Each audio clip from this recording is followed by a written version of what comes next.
গাজীপুরের শ্রীপুরে মহান স্বাধীনতা দিবসে বিএনপি ভারপ্রাপ্ত চেয়ারম্যান তারেক রহমানের নির্দেশে 2 শতাধিক প্রতিবন্ধী পরিবারের মাঝে ঈদ উপহার সামগ্রী বিতরণ করা হয়েছে।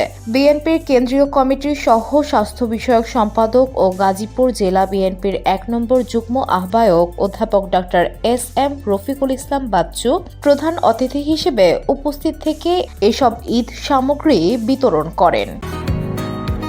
বসুন্ধরা, উত্তরা, বনশ্রী, কুড়িল ও বাড্ডা সহ রাজধানীর বিভিন্ন স্থানে অভিজাত ও অত্যাধুনিক মানের ফ্ল্যাট কেনার এক নির্ভরযোগ্য প্রতিষ্ঠান pleasant properties limited.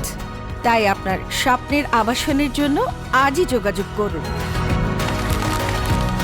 Pleasant properties limited, where destiny matches eventually। বুধবার দুপুরে উপজেলা অডিটোরিয়ামে শ্রীপুর পৌর বিএনপির সাধারণ সম্পাদক বিল্লাল হোসেন ব্যাপারীর সভাপতিত্বে এবং যুগ্ম সাধারণ সম্পাদক শাহজাহান সজলের সঞ্চালনায় ঈদ উপহার সামগ্রী বিতরণ অনুষ্ঠানে উপস্থিত ছিলেন পীরজাদা মাওলানা এস.এম. রুহুল আমিন, আব্দুল মোতালেব, হুমায়ুন কবির সরকার, খায়রুল কবির মণ্ডল আজাদ, আবুল হোসেন প্রধান, মুসলেহ উদ্দিন মৃধা, সাইফুল হক মোল্লাসহ স্থানীয় নেতৃবৃন্দ।